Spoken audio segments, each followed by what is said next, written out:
Hi, Hillcrest Elementary. I am so excited to be joining you guys virtually for World Reader Aloud Day. I wanted to bring you some chapter books and some easy chapter books for y'all to preview and see if there's something that maybe you would want to read later. Pick them up from the library, from your school library. And I thought it would be really fun to feature some books that are new. So these are all the books that I'm doing today in my videos have been published within the last 6 months. And they're all by Black authors with Black characters to celebrate Black History Month, which starts in February. So without further ado, let's do our first pick, which is JD and the Family Business. So unfortunately, I tried to find the first book in this series, but I couldn't. It was checked out. So we're going to start with book 2, but it's got a really good beginning. And what we're going to do is I'm just going to read the first 2 chapters to everyone from the first couple of books. So here's JD and the Family Business. It's by J. Dillard and it's illustrated by Akeem S. Roberts. This is an earlier chapter book. It's an easier chapter book.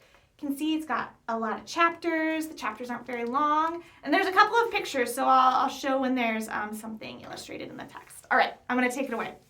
Chapter 1, Mom's New Hair. JD, I heard my mom yell out to me, "Come here really quick." It was the night before her college graduation, her second one actually. The first one was when she studied to be a nurse, but she wanted to try something else. This time, she went back to get a business degree called an MBA.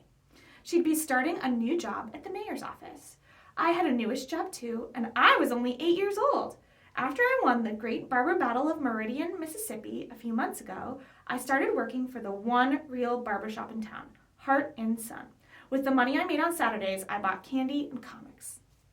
When I got to my mom, she was standing in front of the bathroom mirror. I could see she had thrown her entire box of hair supplies in the trash. JD, I want you to give me a haircut. I need a new look for my new job, and I want it to look special for my graduation. I'm giving a speech. Mom had been chosen to be something called a valedictorian. It sounded like a special award for being smart, which my mom was. We were excited for her to finish school. She said her new job would give her more time with her kids, me, my older sister Vanessa, and my baby brother Justin. We all lived together with my grandparents, Mr. and Mrs. Slayton Evans, in a one-story house built in the 1930s. You'd think it'd be a circus, but it wasn't. The grown-ups kept us organized. "How do you want to look, Mom?" I asked her. Mom sat down on the stool we kept in the bathroom and pulled out her phone. She showed me a picture on Instagram of the lady who played Nakia in Black Panther. It's Nakia. Nakia in Black Panther. She had a short haircut with a part cut to the side of her head. "I want that," Mom said. "Wow, Mom, really?" I'd only ever seen my mom with short hair, like her pixie cut, but this was short. Look, big letters, all caps. "I'm sure," she replied. I figure it's something a barber can do, and I have the best barber in the whole city living in my house," she said proudly. I went back to my mom to get my clippers. The buzzing sound they made when I turned them on always helped me focus and get into the zone. As my mom's hair fell to the floor, that would make me nervous. I hoped I was doing a good job. I wanted her to feel special on her special day. When I finished, I passed Mom a hand mirror, and she took a look. She touched her head, and her eyes got wide. Then they started to get glossy. She was crying. Had I done a terrible job? Did she hate the way she looked? I'd never done a lady's hair before, and maybe I needed to practice before I tried cutting hers. I imagined Mom getting up on stage tomorrow and everyone pointing and staring. The last time I had a crooked fade, the kids at school made fun of me for weeks. What had I done? Now Mom would need to keep her graduation cap on the whole time. Then her lips curled into a smile that changed her whole face. "I can't believe how great I look," she said. I'm going to show the illustration now because I think it really encapsulates this moment. "I can't believe how great I look,"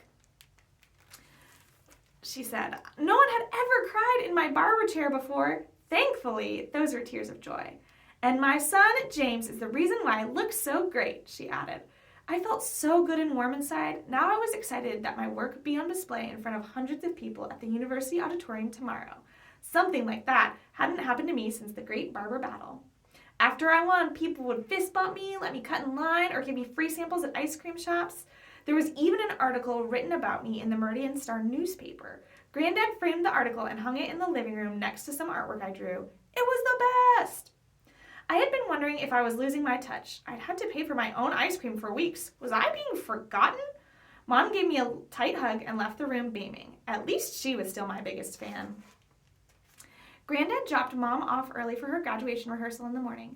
That gave us enough time to prepare for Mom's secret surprise party. Okay, everybody, let's spring into action, Granddad told us when he got back to the house. We put out a banner that said, Happy Graduation, above the back porch and used aluminum foil to cover the chocolate cake, fried chicken, and potato salad Grandma had made.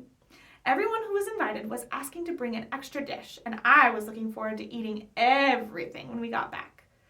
At the ceremony, Mom looked so confident in front of the audience with her new haircut. Her earrings glistened as she talked, but it was hard to concentrate on what she was saying because I got so hot sitting there in my church clothes.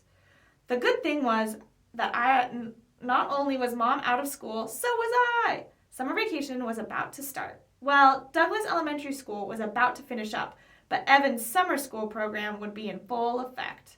Granddad, aren't I going to learn about this stuff next year? I had asked him when he gave me a sheet of paper with every subject he, my grandmother, and my mom planned to go over with me and my sister this summer. It's better to be ahead than behind, he had said. I guess he was right. But just once I'd like to be able to do nothing but swim, play video games, eat ice cream until school starts. And last but not least, please clap for our final graduate, Mr. Harold Zeet. I felt a tap on the back of my head as Mr. Zeet smiled and grabbed his diploma. It was Vanessa.